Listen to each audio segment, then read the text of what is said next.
పిలిచారా సార్? లేదే. Okay sir. ఎలాగో వచ్చావు కదా, బాటిల్ ఓపెన్ చేయి. భలే తీసావే. మందు బాగా అలవాటా? అయ్యో అదేం లేదండి, అప్పుడప్పుడు డిగ్రీలో ఫెయిల్ అయ్యాననే బాధలో తాగుతుంటాను. అదేంటో సార్ ఈ మధ్య నా బాధ రోజు వచ్చేస్తుంది. డిగ్రీలో ఫెయిల్ అయితే బాధపడకూడదు భీష్మ, లైఫ్లో ఫెయిల్ అయితే బాధపడాలి. రా కూర్చో. అయ్యో మీ ముందా? రోజు కారులో నా పక్కనే కూర్చుంటావు కదా. లాజిక్కే సార్, లాజిక్. కూర్చో.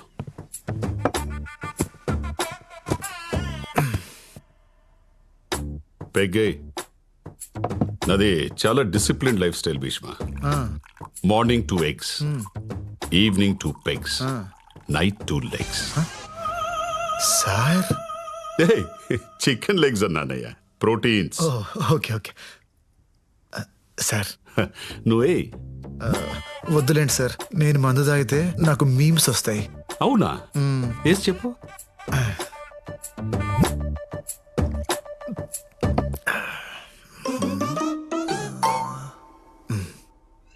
కింద పైన ఊపు, మా ఎసిపి సార్ తోపు.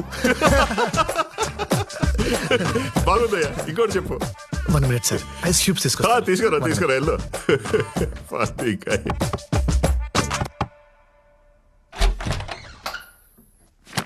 చైత్ర గారు, నాన్నగారు ఐస్ క్యూబ్స్ అడిగారండి. ఎక్కడున్నాయి? నా జేబులో ఉన్నాయి, దా తీసుకో. జేబు? ఏ జేబు? రే, ఐస్ క్యూబ్స్ ఎక్కడ ఉంటారా? ఫ్రిడ్జ్ లో కదా, వెళ్ళు.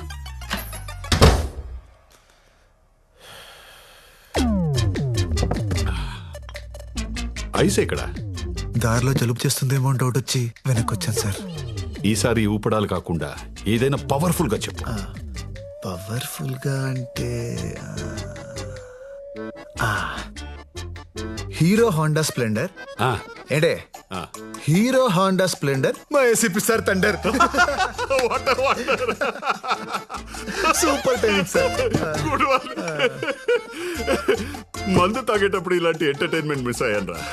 ఇంకా చెప్పు. 1 minute సార్, సోడా తీసుకొస్తా. తీసుకో సార్. చెప్పు. చిప్స్ తీసుకో. Thunder sir. పికిల్. నువ్వు వెళ్ళడానికి డిసైడ్ అయ్యావు కదా, దొంగ. హలో. ఓకే. మరేమో ఏంటి? నాన్నగారు మందులోకి పికిల్ కావాలన్నారు. ఎక్కడా అని. ఏంట్రా నీ ప్రాబ్లము? సారే అడిగారు. నాన్న ఐస్ క్యూబ్స్ వాడరు, పిక్కలు తినరు. ఇంకొకసారి ఆయన పేరు చెప్పి డిస్టర్బ్ చేస్తే గన్ నోట్లో పెట్టి కాల్ చేస్తా. నీ లవ్ స్టోరీ ఎంతవరకు వచ్చిందిరా? ఖచ్చితంగా ఒకేపోతుందన్న, కానీ పాపం ఆ జేపీ అంకుల్ పరిస్థితి తలుచుకుంటేనే జాలేస్తుంది. జేపీయా? వాడికేమైంది? నన్ను ఏసీపీ దగ్గర జాయిన్ చేశాడు కదా, ఆయన కూతురే నాన్న ఈ అమ్మాయి. నైస్.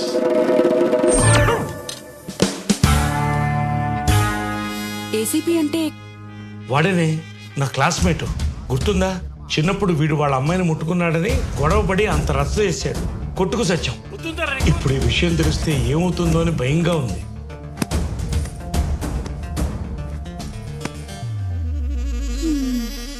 భూమి గుండ్రంగా తిరిగినట్టు వీడేంటండి తిరిగి తిరిగి మళ్ళీ మొదటి అమ్మాయి దగ్గరికే వచ్చాగాడు? అసలు వీడిని అనాలే, వద్దు అంటుంటే తీసుకెళ్ళి ఆ దేవాగడి దగ్గర పెట్టాడు. ఒరేయ్, కూల్గా ఏం జరిగిందో చెప్పరా. వీడు దేవాగడి కూతుర్ని లవ్ చేస్తున్నాడు రా.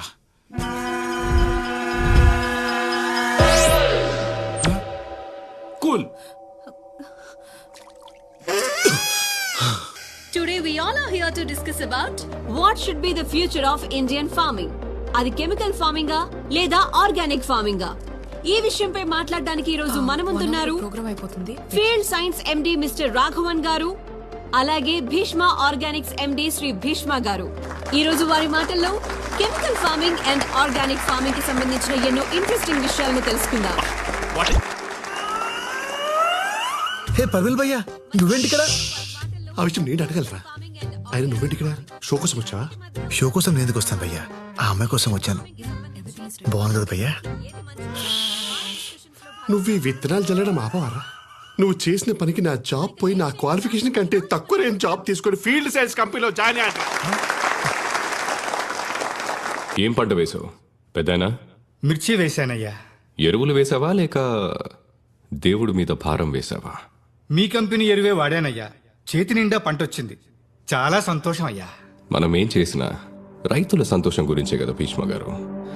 ఇంతకంటే ఏం కావాలి? సంతోషం అంటే మనం కట్టుకునే బట్టల్లోనో నోట్ల కట్టల్లోనో ఉండదు. సంతోషం అంటే ఆరోగ్యం. సంతోషం అంటే మన తరాల్ని చూడడం. ఎంతకాలం మొక్కలకి మందు కొట్టి ఆరోగ్యాన్ని తాకట్టు పెట్టి ప్రకృతిని నాశనం చేస్తాం. మీరు మంచి మాటకారి సార్. ఇలాంటి మాటలు చెప్పే కదా కొన్ని వేల మంది రైతుల్ని మార్చేశారు. ఇప్పటికే జాంబియా, ఇథియోపియా లాంటి 10 దేశాలు ఆకలి చావులు చేస్తున్నాయి. అక్కడ స్విగ్గీ లేదా? డబ్బులు లేవు. పెరుగుతున్న జనాభా ప్రకారం 2050కి ఈ దేశంలో పండించే పంట కేవలం 40% ప్రజలకే కడుపు నింపగలదు. దీన్ని తట్టుకోవాలంటే కొత్త జెనెటిక్ చేంజెస్ రావాలి. అడ్వాన్స్ కెమికల్స్ రైతులకి అందుబాటులోకి రావాలి. ఇవి పట్టించుకోకుండా ఆర్గానిక్, ఆనందం అంటూ ఈ చందమామ కథలు చెప్తారేంటి సార్?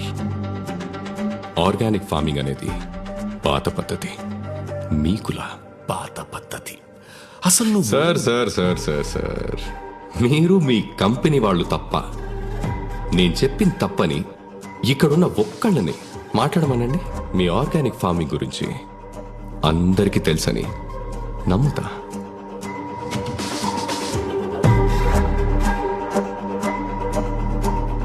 అయ్యా, ఇప్పుడు ఆ అమ్మాయిని ఇంప్రెస్ చేయాలంటే ఏం చేయాలి? నువ్వు మాట్లాడరా. నువ్వు మాట్లాడితే నా స్టేటస్ పడిపోయింది. అమ్మాయి పడదా? సార్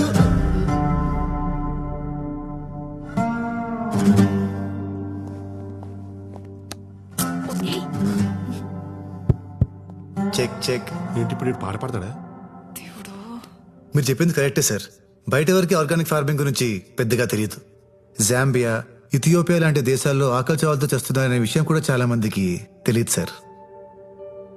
సార్, మీరు కెమికల్స్ ద్వారా ప్రొడక్షన్ పెంచాలని చూస్తున్నారు కదా, మరి మీరెందుకు ఆ దేశాల్లో కంపెనీని స్టార్ట్ చేయలేదు? ఆకలి చావులు ఉండే వాళ్ళని కాపాడుండే వాళ్ళు కదా. కానీ మీరు చేయరు. ఎందుకో చెప్పనా? దానికి 2 కారణాలు. ఒకటి డబ్బు. అవి పూర్ కంట్రీస్, అక్కడ మీరు డబ్బు చేసుకోలేరు. రెండోది మట్టి. మన దేశంలో ఉన్న సారవంతమైన మట్టి ఆ దేశాల్లో లేదు. సార్, మట్టే సరిగ్గా లేనప్పుడు ఎన్ని ప్రొడక్ట్స్ వాడితే ఏంటి? ఎందుకంటే మొక్క పెరిగేది మట్టిలో, మీ ప్రొడక్ట్స్ లో కాదు. యాక్చువల్లీ సార్, మీరు మాట్లాడమన్నారు, మాట్లాడుతుంటే డిస్టర్బ్ చేస్తున్నారు. మీరు దేవుడిని నమ్ముతారా? చెప్పండి సార్. అర్రే, టెక్నాలజీ ఇంత పెరిగినా ఇంకా పాత దేవుణ్ణి నమ్ముతున్నారా? మరి పాతకాలం నుంచి ఆర్గానిక్ ఫార్మింగ్ చేస్తే తప్పేంటి సార్?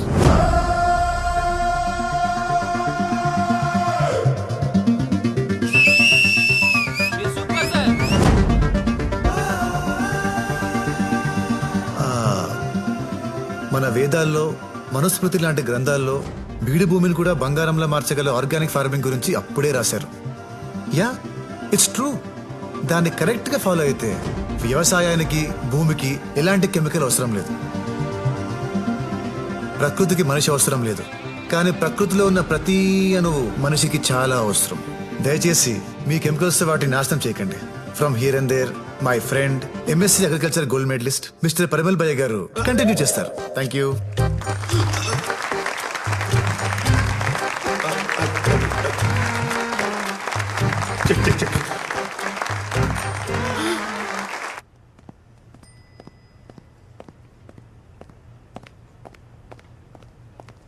భీష్మ, ఆ నీకు ఆర్గానిక్ ఫార్మింగ్ గురించి ఎలా తెలుసు? ఆ రోజు మీరు బుక్స్ ఇచ్చారు కదా, సో చదివేశాను. అన్ని బుక్స్ చదివావా? దేనికి? అంటే మీకు ఆ సబ్జెక్ట్ ఇష్టమని. ఓ, నాకు ఇష్టం కాబట్టి నన్ను ఇంప్రెస్ చేయడానికి నేర్చుకున్నావు అంతేనా? అయ్యో, అలా ఏం లేదండి. లవ్ చేస్తున్నావా? అయ్యో, అలాంటిదేం లేదండి. ఏదో సబ్జెక్ట్ మీకు ఇష్టమని నేనేదో. సర్లేండి, నేను కిందుంటాను, మీరు వచ్చేయండి. I love you.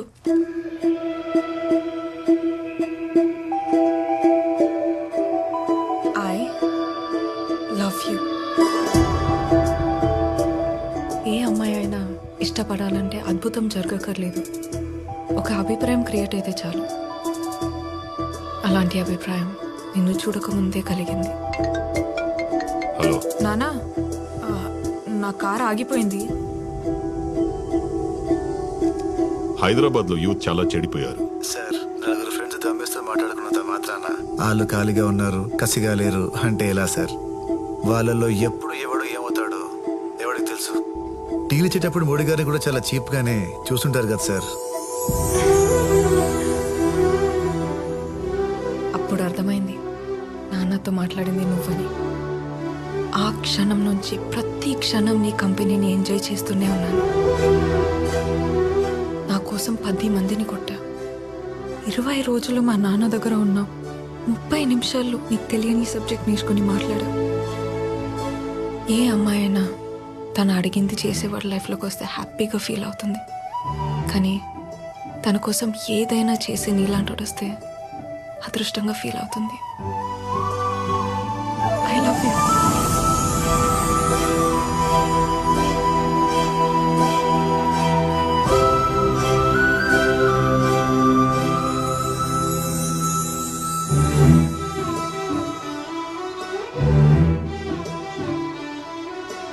వదలవా?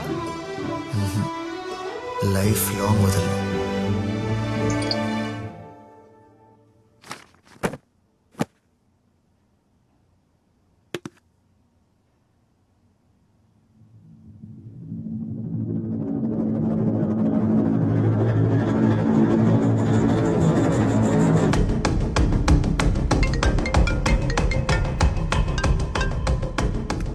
Hello sir, ఓ కేసు పని మీద న్యూస్ ఛానల్కి వస్తే చైత్ర మేడం అలా కనిపించారు సార్.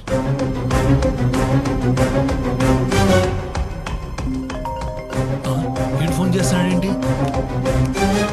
అమ్మో, నేను ఎత్తాను.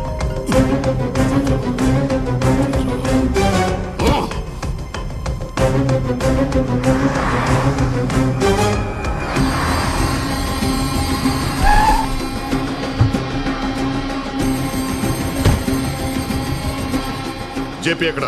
ఆనంద్ గారు వాళ్ళ ఇంట్లో ఉన్నారండి. ఏంట్రాడు మళ్ళీ ఫోన్ చేయలేదా? 2 సార్లు ఫోన్ ఎత్తనప్పుడు బుద్ధున్నాడు వాడు, 3వసారి చేయడు. సార్ నేను వెళ్తా.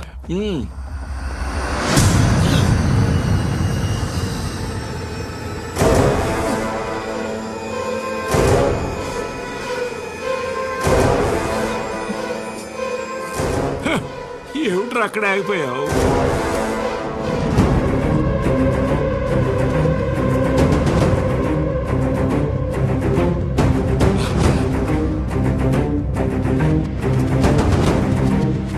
చైత్ర ఓకే అయిపోయిందమ్మా.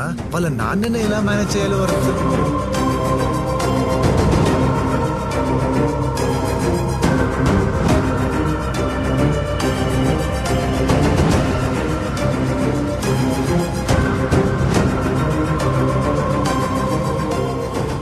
చిన్నప్పుడు నా కూతురు జోలికొస్తే తిట్టానని పగపట్టి నీ కొడుకుని నా కూతురు మీదకి పంపావా?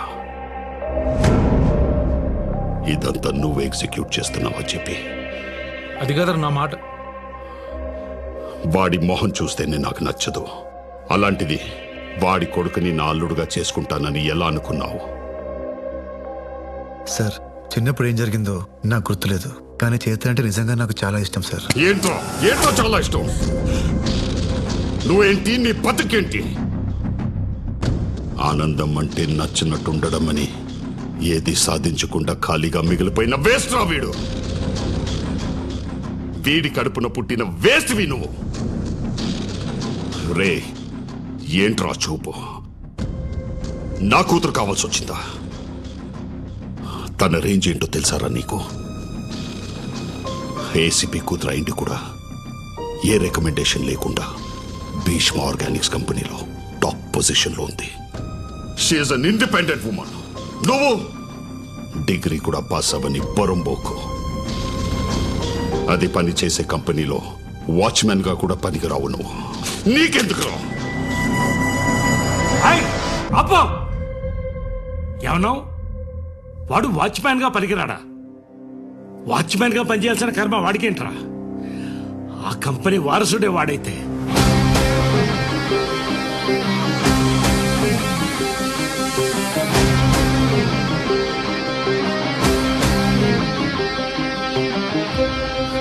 ఏమండి ఏయ్, ఊరుకోవే. వాడికి మాట్లాడకుండా పెంచుతానని పెద్ద ఆయనకి మాట ఇచ్చాను. ఈ రోజు ఎవడో వచ్చి ఏదేదో మాట్లాడుతుంటే నేను ఊరుకోలేను. ఏంటి వాడి బతుకెంత? నీ కూతురు ఆఫ్టర్ ఆ కంపెనీలో ఉద్యోగం చేస్తున్నందుకు అంత గర్వంగా ఫీల్ అయిపోతున్నావే? ఆ కంపెనీకి కాబోయే సీఈఓ రావాడు.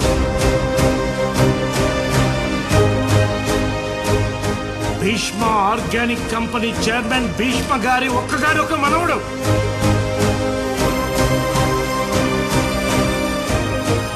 ఆయన 1000 కోట్ల ఆస్తికి అధిపతి అతను.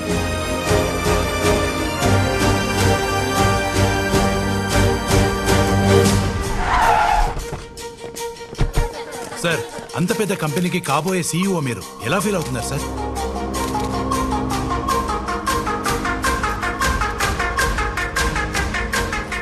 కొత్త సీఈఓని ప్రకటించిన భీష్మ ఆర్గానిక్స్. భీష్మ ఆర్గానిక్స్ కొత్త CEO. Bheeshma Organics announce its head. Bheeshma Organics next CEO కూడా భీష్మనే.